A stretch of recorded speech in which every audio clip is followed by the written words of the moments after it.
Welcome to the UNCG Entry-Level Masters in Athletic Training Education Program Preceptor Initial Training Visual Modules. I want to thank you for agreeing to be a preceptor for our program. I am Aaron Terranova, the Clinical Coordinator for UNCG. This is the fourth and final of the four modules that we have for our Preceptor Initial Training. You're going to notice at the end of this video there is an online link for you to take your online quiz to verify that you've completed the training, and then we will schedule our face-to-face meeting. So this module, our clinical education plan, is probably the one module you're going to want to review maybe a couple times, because this is where we really get down to the nuts and bolts and sort of how we do the day-to-day operations of the UNCG athletic training program. So what we're going to start with is the term, if you remember from module 1, the CROs, or the clinical rotation objectives. And these aren't checkoffs or checklists, these are proficiencies. And the way we want you to think about these is what does an entry-level athletic trainer need to know to be proficient in their setting, and with the patient population, and with the exposure they assigned for. These are developed with our stakeholders, you being one of them, over the years. And basically, we asked you, if you are a high school athletic trainer, what do you want an entry-level athletic trainer to be proficient in? And using that, using the skeleton from Katie and the competencies, we have sort of fleshed out these clinical rotation objectives, and they are still in process. They're still very fluid and flexible, and we tweak these and change these from year to year. But when you hear CROs, this is what we are talking about, and they are assigned for the setting, the patient, and the exposure. If you remember from previous modules, the setting is college, high school, rehab intensive. Patient is male, female, or general population, and then our exposure is an upper extremity, lower extremity, and equipment intensity exposure. So this is what a sample clinical rotation objective sheet looks like, and try not to get overwhelmed too much by all the writing. It's actually not that complicated, but this is what the student is going to be responsible for during the rotation. You can see this is for the lower extremity exposure. And you're also going to notice that it's sort of divided into subcategories. Now this is just the first page. There's actually more pages than this. You're going to notice that you have this top section that has two responsibilities or two objectives for the student. Both of these fall underneath emergency and acute care. So the student will have to do an acute care, an emergency, and then an acute lower extremity injuries. And they fall right here under the Katie guidelines. So you can see right here, this is what Katie and the competencies say that we need to have completed for the student. And then out of that, this is what the student is responsible for. The second subcategory is injury evaluation. Again, these are the competencies in Katie. This is what they say the student has to be knowledgeable in and assessed on. And from that, we have divided it out to they have to complete a hip eval, a knee eval, a lower leg, a foot, toes, lumbar, thoracic, ribs. So just looking at this clinical rotation objective, the student is going to be responsible for all of these things, in addition to their setting, their patient, etc. Now, one thing I want you to keep in mind is that these do not occur in isolation. So you could theoretically have 3 of these objectives occur with one pathology. So let's say you have an athlete who goes down, and I'm not wishing upon this, but let's say they have a compound tib fib fracture. That's an emergency situation, it's an acute injury, and it's also a lower leg ankle injury. So all 3 of these can be accomplished with one particular pathology. So think of these as being connected, not occurring in isolation. We don't want the students looking at these as isolated skill sets. It is sort of they're integrated and simultaneously occurring. So if we look at our sample rotations, let's look at Dudley High School on the left here. The setting is a high school. The exposure is either upper or lower, and equipment intensive. We can change upper or lower depending on what the student needs. So if we go back, we just showed you the lower extremity exposure, and then they would have to be responsible for male patient clinical rotation objectives. North Carolina A&T, College University, they would have similar exposures in similar patients, okay? But the big difference here is that the settings are different. The responsibilities and the objectives of a high school setting are not going to be the same at the college university, so they are actually going to be different. And when we meet face-to-face and have our one-on-one, I'm going to show you specifically your rotation objectives for your setting, your exposure, and your patients so you get a better feel for it. So how do we evaluate these CROs? Well, as the preceptor, you're going to be mainly in charge of evaluating the CROs. It's going to be one of your main responsibilities.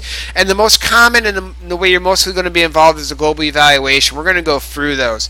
The second most common one is going to be a documented discussion, which is basically you and your student sitting down and having either a formal or informal discussion on certain topics. The students will have to do submissions. Those are submitted directly to me as the clinical education coordinator. Your input is optional, but if you prefer to read them, that's fine. And then the end of rotation reflection, which again is submitted to me, where the student just reflects on the rotation as a whole. But what we're going to talk about mostly right now are the global evaluations and the documented discussions. So the first one is the global evaluation, and in the following slide I'm going to show you what it actually looks like. It's on a 3-point scale, with 2 being considered minimally competent, which is the language at the BOC, Kading and ATA News, that the entry-level student is going to be minimally competent in whatever competency or objective they're looking to complete. Now, don't accept the student if they're not proficient, if they're not up to your standards, if they don't fit your criteria. Don't feel any pressure to give them that too. I want you to challenge the students and use whatever criteria you feel is necessary. We will say that written feedback is going to be very important for these students, so make sure when you look at the sheet there are areas for you to provide that written feedback, so please make sure you do that. So if we look at a sample sheet, this is a global injury examination evaluation form. So if you remember a couple slides ago, I showed you the clinical rotation objective, and we had all those different body parts that they had to complete an injury examination on. Well, we have one sheet, one global sheet to kind of cover all of those, and that's why it's considered global in nature. So instead of having a separate sheet for knee that has a checklist, a separate sheet for hip that has a checklist, this sheet will basically cover any sort of injury, upper, lower, etc. The criteria over here on the far left column, this is just sample criteria. You can choose to use this criteria, you can choose to add your own, you can choose to weight it however you want. You are the preceptor. It is your evaluation of the student.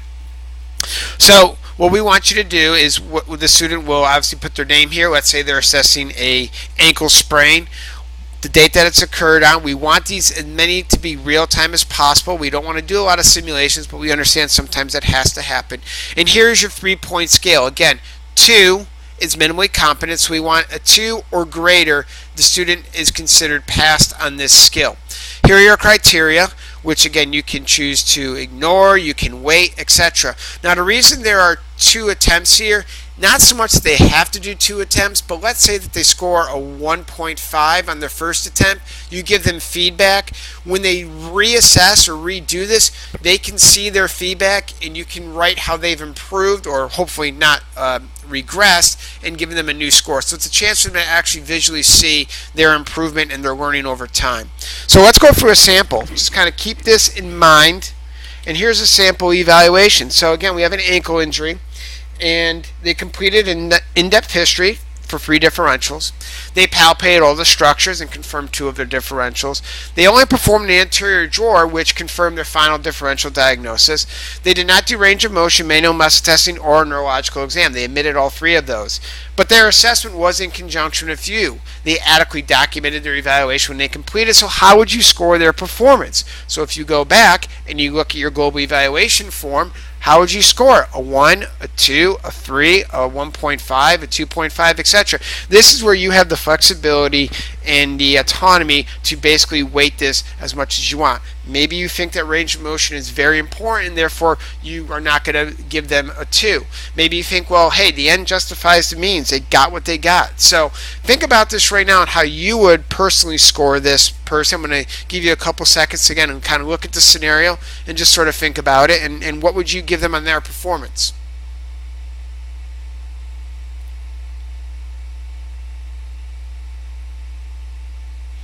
Now keep in mind, there's no right or wrong answer. Whatever you feel is the best way to do it, that's what we're looking for.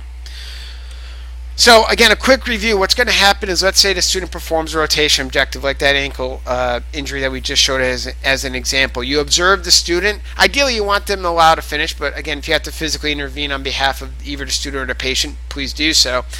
The student should present you with the global evaluation, and that's a big component here, the student will give you all the paperwork. You don't have to worry about memorizing this or printing this out. The student's responsible for giving you all the paperwork.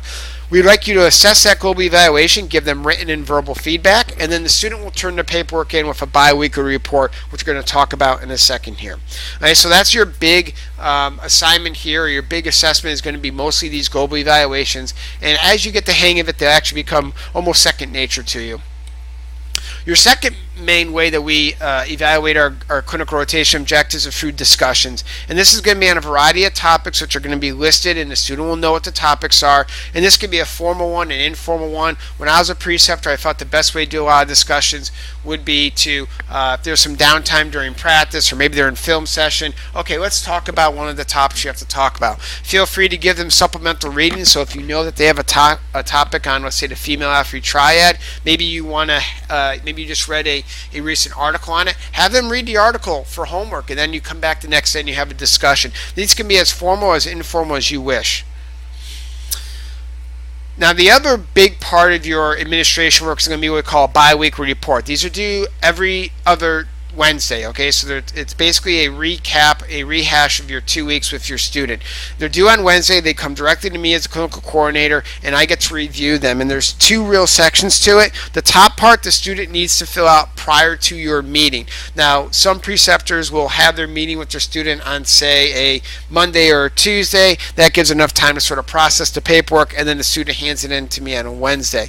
So again, the top part the student's going to fill out. They're going to reflect on their 2 weeks, and then the bottom part is what you reflect on it, and you both kind of plan out the next 2 weeks. So this is what the bi-weekly report looks like. This is the top part that the student completes. They're going to list all their activities for the 2 weeks here in this calendar, their hours they had, what they did in terms of practice, games, day off, etc. So I can check this. I keep track of their hours. Again, by Katie standards, there's a minimum of 300 hours, a cap of 500, and they have to have 1 day off per week. So if I'm noticing that they're not getting days off and they're working 80 hours a week, I'm going to have to say something about that. The student will then write down anything they completed. Did they do global evaluations? Did they document some discussions? And the submission. So you can see the three different ways that we evaluate clinical rotation objectives, all right here on this bi-weekly. You can verify this bi-weekly, and you can say, yes, you did it, yes, no, you didn't. The student then does a self-reflection. The preceptor then does a reflection. You get together, you have your meeting, you talk about it, and then you kind of plan out your next 2 weeks. So these will happen every other week. It's a bi-weekly report. Once you get in the hang of it and you sort of schedule your meetings, it actually will become kind of second nature to you. Just kind of top it off, we will do evaluations.